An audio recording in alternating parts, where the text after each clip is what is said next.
تو شہد کافی تھا، دودھ بھی بھیج دیا، شہد بھی بھیج دیا، اور ساتھ کھجور کا بنا ہوا حلوہ بھی بھیج دیا، اور ساتھ روٹی کا اہتمام بھی کر دیا۔ اللہ اکبر کبیرہ۔ مہمان کھانے سے فارغ ہوا، سیدنا عثمان غنی ذی النورین اندر تشریف لے گئے، 2 تھیلیوں میں کچھ رقم ڈالی اور لا کر پیش کر دی۔ اللہ اکبر کبیرہ۔ کہا کہ یہ تھیلی تمہارے مقروضوں کے لیے ہے اور یہ تھیلی تیرے اہل و عیال کے لیے۔ اللہ اکبر کبیرہ۔ کہا حضور یہ تو پیسے بہت زیادہ ہیں۔ آپ نے کہا جتنے بھی ہیں یہ تیرے ہیں، ان سے اپنا قرضہ اتارو اور ان سے اپنے گھر کا ساز و سامان لے کر گھر کا نظام چلاؤ۔ اللہ اکبر۔ پھر واپس گئے اور ایک خوبصورت اونٹ لے کر آ گئے۔ جب اونٹ لا کے کھڑا کیا تو کہا کہ اے آنے والے صاحب مسافر، یہ اونٹ بھی تیرا ہے، آتے ہوئے تو پیدل آیا تھا، اب یہ عثمان کو گوارا نہیں ہے کہ جاتے ہوئے تو پھر پیدل جائے۔ عرض کرتا ہے حضرت میں بہت دور سے آیا ہوں۔ فرمایا ہاں جانتے ہیں تم دور سے آئے ہو، اسی لیے تو اونٹ دیا ہے تاکہ دور کا سفر آسانی سے کٹ جائے۔ کہا حضرت اونٹ میں چلا تو جاؤں گا پر اونٹ کو واپس کرنے کے لیے کون آئے گا؟ فرمایا اونٹ تجھے واپس کرنے کے لیے نہیں دیا، اونٹ تیری سواری کے لیے دیا۔ اللہ اکبر۔ یہ تو وہ عالم ہے کہ جب تم خوشحالی میں ہو تو اللہ کی راہ میں خرچ کرو۔ اب اس کے اوپر اور کئی مثالیں ہیں کہ خوشحالی کے عالم میں صحابہ کس طرح اللہ کی راہ میں خرچ کرتے ہیں۔ اب دوسرا فکرہ کیا ہے قرآن مجید کا؟ اگر تنگ دستی میں ہو پھر بھی اللہ کی راہ میں خرچ کرو۔ اب آئیے دیکھیے یہ تنگ دستی کی مثال کس طرح ہمیں سمجھاتی ہے کہ ایک خود ہی تنگ دست ہے وہ اللہ کی راہ میں کیسے خرچ کرے، ایک خود ضرورت مند ہے وہ اللہ کی راہ میں کیسے خرچ کرے، ایک خود پریشان ہے وہ دوسرے کی پریشانی کو حل کیسے کرے۔ اللہ اکبر کبیرہ۔ آئیے آقا علیہ الصلوۃ والسلام مخبر صادق کے غلام کی یہ ادا سنیے۔ مہمان ساتھ لیا، گھر آ گئے اور گھر والی سے کہا، یہ حضرت ام سلیم کا واقعہ ہے، گھر والی سے کہا ہمارے گھر میں کچھ کھانے کے لیے ہے؟ کہا میری سرتاج بالکل ہے، مگر کھانے کا ساز و سامان صرف اتنا ہے کہ ہمارے بچوں کا پیٹ بھر سکتا ہے۔ کھانے کا ساز و سامان کتنا ہے؟ ہمارے بچوں کا صرف پیٹ بھر سکتا ہے۔ اللہ اکبر کبیرہ۔ یہ ہے جانثاری، یہ ہے محبت رسول، یہ ہے محبت اللہ کہ جب سن لیا تو پھر اس مقام کو پانے کے لیے ہر چیز سے گزر گئے، ہر حد سے گزر گئے اور اپنے آپ کو نچھاور کر دیا۔ فرمایا کہ اے میری زوجہ، بچے ہیں انہیں ایسے ہی بہلا کے سلا دینا، کھانے کے وقت سے پہلے ہی انہیں سلا دینا۔ ہمارے بچے بھوکے رہ جائیں کوئی بات نہیں، مگر ہماری چوکھٹ پہ آیا ہوا مہمان بھوکا نہیں جانا چاہیے۔ اللہ اکبر کبیرہ۔ اس نے کہا یہ معاملہ تو بچوں والا تو حل ہو جائے گا، لیکن دستور عرب یہ ہے کہ مہمان کو جب کھانا کھلایا جاتا ہے وہ تب تک دسترخوان پہ کھانا نہیں کھاتا جب تک میزبان اس کے ساتھ کھانا نہ کھائے۔ آج ہم میں بھی یہ کمی ہے کہ ہم مہمان کو کھانا دیتے ہیں تو اس کے ساتھ بیٹھ کے کھاتے نہیں، کہتے ہیں بس جی کھاؤ تم، وہ بار بار اصرار کرتا ہے پھر ہم کہتے ہیں نہیں جی بس تم کھاؤ۔ اللہ اکبر۔ میزبان کا مہمان کے ساتھ مل کے کھانا کھانا یہ بھی عظیم سنت ہے۔ اس نے کہا زوجہ نے کہ کھانا تو ایک آدمی کا ہے، تو جب کھانا میں رکھ دوں گی کھانا چنا جائے گا، کھانا تم بھی کھاؤ گے، کھانا وہ بھی کھائے گا، نہ تمہارا پیٹ بھرے گا نہ اس کا پیٹ بھرے گا۔ اللہ اکبر کبیرہ۔ اس نے کہا بھی اس کا بھی کوئی حل ہونا چاہیے۔ زوجہ نے کہا اس کا حل یہ ہے کہ میں کھانا دیر سے بناؤں گی، کھانا بنانے میں دیر کر دوں، اندھیرا ہو جائے گا اور چراغ جل رہا ہوگا، اور چراغ کو درست کرنے کے بہانے میں حاضر ہوں گی اور چراغ گل کر دیا جائے گا، بجھا دیا جائے گا، اور تم مہمان کے ساتھ مل کے کھانا کھانا۔ کیسے کھانا؟ کھانا نہ منہ میں لے کے جانا، صرف آداب بناتے رہنا۔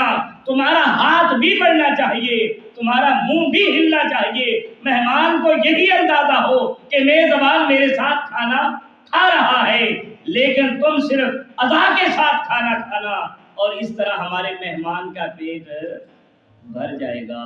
اللہ اکبر کبیرہ۔ یہ ہے کہ تنگی کے عالم میں بھی کیا کرو؟ اللہ کی راہ میں خرچ کرتے رہو۔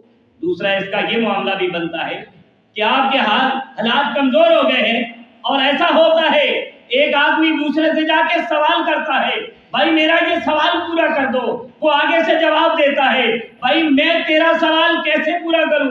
میں تو خود تنگی کے عالم میں ہوں، میں تو خود پریشانی کے عالم میں ہوں، میں تو خود مجبوری کے عالم میں ہوں۔ دوسرا نقطہ اس تفسیر کا یہ بتایا جا رہا ہے، یہ رب کریم کا شکوہ ہے۔ یہ آپ کیا کر رہے ہیں؟ شکوہ کر رہے ہیں۔ آپ یہ کریں، یا تو اپنی چیز اٹھا کر اسے دے دیں، ایثار کر لیں، ایثار نہیں کر سکتے تو شکوہ کرنے کی بجائے اس میں سے جتنا دے سکتے ہو صرف اتنا ہی دے دو، اس میں سے جتنا دے سکتے ہو اتنا ہی دے دو۔ یہ کیا ہے؟ آپ نے تنگی کے عالم میں رہتے ہوئے بھی کیا کیا ہے؟ اللہ کی راہ میں خرچ کر دیا ہے۔ اور تیسری نشانی کیا بیان فرمائی؟ وَالْكَاظِمِينَ الْغَيْظَ۔ جب تم کسی پر شدید غصہ ہو جاؤ، کسی پر ناراض ہو جاؤ، تو پھر اس عالم میں کیا کرو؟ اپنے غصے کو پی جاؤ۔ اب یہ غصے کو پینے کی صحابہ کرام کی زندگی سے کوئی مثال ملتی ہے؟ بار بار مثالیں ملتی ہیں۔ سیدنا عمر فاروق رضی اللہ تعالیٰ عنہ کا ایک غلام ہے، غلطی سرزد ہو گئی، اب پریشان ہے کہ میری غلطی اتنی بڑی ہے مجھے معافی نہیں ملے۔ سیدنا عمر فاروق کو جب غلطی کا پتہ چلا، آپ جلال میں آ گئے، غصے میں آ گئے۔ غلام جان گیا کہ اب میری معافی کا کوئی رستہ نہیں ہے، اب درمیان میں کوئی حائل نہیں ہو سکتا جو مجھے بچا سکے۔ لیکن خادم خاص جو تھا قرآن کا قاری تھا، ہاتھ باندھے قرآن کی تلاوت شروع کر دی۔ اللہ اکبر کبیرہ۔ الذین ينفقون فی السراء والضراء والکاظمین الغیظ والعافین۔ ابھی عافین پہ نہیں پہنچا، سیدنا عمر فاروق رضی اللہ تعالی عنہ کا پورا جلال جمال میں بدل گیا۔ مسکرا دیے، اشارہ کیا، اے غلام جا تجھے آزاد کیا، تو نے غلطی بھی کی ہے، ملنی تجھے سزا تھی، مگر جا، عمر نے تجھے معاف کر دیا۔ کیوں معاف کر دیا؟ کہ تو نے عین اس وقت عمر کو رب کا کلام سنا کے رہنمائی کر دی کہ اللہ فرما رہا ہے جب غضبناک ہو جاؤ پھر غصے کو پی جاؤ، تو یہ نشانی اللہ کے ساتھ محبت کرنے کی ہے، اور جس میں یہ نشانی پائی جاتی ہے رب کریم اس سے محبت کرتا ہے۔ اللہ اکبر۔ آخری اور چوتھی نشانی کیا ہے؟ وَالْعَافِينَ عَنِ النَّاسِ، اور جو لوگوں کو معاف کر دیتا ہے، جو لوگوں کو کیا کرتا ہے؟ معاف کر دیتا ہے۔ بھائی معافی کب دیں گے ہم؟ ظاہر ہے جب وہ ہمارا نقصان کرے گا، جب وہ ہمیں تکلیف دے گا، جب وہ ہماری مخالفت کرے گا، جب وہ ہمارے خلاف پروپیگنڈا کرے گا، جب وہ ہمارے خلاف باتیں کرے گا، جب وہ ہمارے خلاف کسی کو بھڑکائے گا، وہ ہمارا حق مارے گا، وہ ہمارے راستے میں کانٹے بکھیرے گا۔ اللہ اکبر کبیرہ۔ تو جب تمہیں ان سب باتوں کا علم ہو جائے تو پھر کیا کرو؟ اللہ کی ذات کو سامنے رکھ کے اسے کہو، جا میں تجھے اللہ کے لیے معاف کرتا ہوں، جا میں تجھے اللہ کے لیے معاف کرتا ہوں۔ اللہ فرماتا ہے جس بندہ خدا نے بندہ مومن میں یہ 4 نشانیاں موجود ہوں گی، پھر رب کریم کا فیصلہ سن لو۔ اللہ اکبر، واللہ یحب المحسنین۔ وہ اللہ ہے جو ایسے نیکوکاروں کے ساتھ کیا کرتا ہے؟ محبت فرماتا ہے، ایسے نیکوکار لوگوں کو پسند کرتا ہے۔ بہت سارے دوست بعد میں آئے، پہلے والی وہ نشانیاں نہ سن سکے، مختصر دہرا دیتا ہوں انگلی کے اوپر۔ پہلی نشانی کیا ہے؟ کہ خوشحالی میں اللہ کی راہ میں خرچ کرنے والا بن جائے۔ دوسری نشانی کیا ہے؟ خوشحالی نہ ہو، تنگ دستی ہو، پھر بھی اللہ کی راہ میں خرچ کرنے والا بن جائے۔ اب بتاؤ، اس سے وہ دروازہ بھی بند ہو گیا مانگنے والا۔ وہ جب تنگ دست ہوتا ہے، ہم سب جب تنگ دست ہوتے ہیں تو کیا سوچ بناتے ہیں کہ مانگنے والے بن جائیں، لینے والے بن جائیں۔ اس دروازے سے مانگے، اس دروازے سے مانگے، عزیزوں سے مانگے، ہمسایوں سے مانگے، رشتہ داروں سے مانگے۔ رب کریم فرما رہا ہے، خبردار، تجھے تنگ دست انہوں نے نہیں کیا، تجھے تنگ دست بھی میں نے کیا ہے۔ تنگ دستی کی عالم میں بھی تو میری ہی چوکھٹ میں جھکا رہے گا، اسی عالم میں بھی بانٹتا رہے گا، تو ہم تجھے تنگ دستی سے نکال کر خوشحالی والی زندگی میں لے آئیں گے۔ اور تیسری نشانی کہ جب تم کسی پہ غضبناک ہو جاؤ، غصہ کی حالت میں آ جاؤ، تو پھر کیا کرو؟ اپنے غصے کو پی جاؤ، اپنے غصے کا اظہار نہ ہونے دو، ظاہر نہ ہونے دو کہ میں تجھ پہ ناراض ہوا ہوں، تجھ پہ غصہ نکالنا چاہتا ہوں۔ وہ غصے کا پی جانا تیسری نشانی ہے۔ چوتھی نشانی کیا ہے؟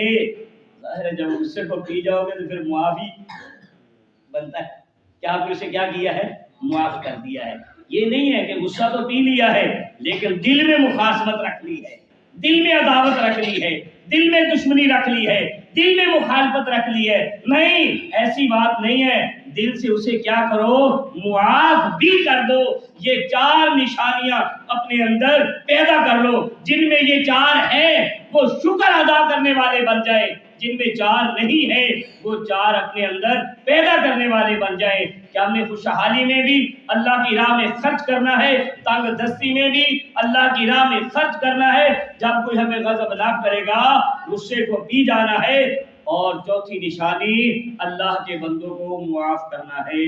دعا ہے اللہ رب العزت ہمیں اس بات پر عمل کی توفیق نصیب فرمائے۔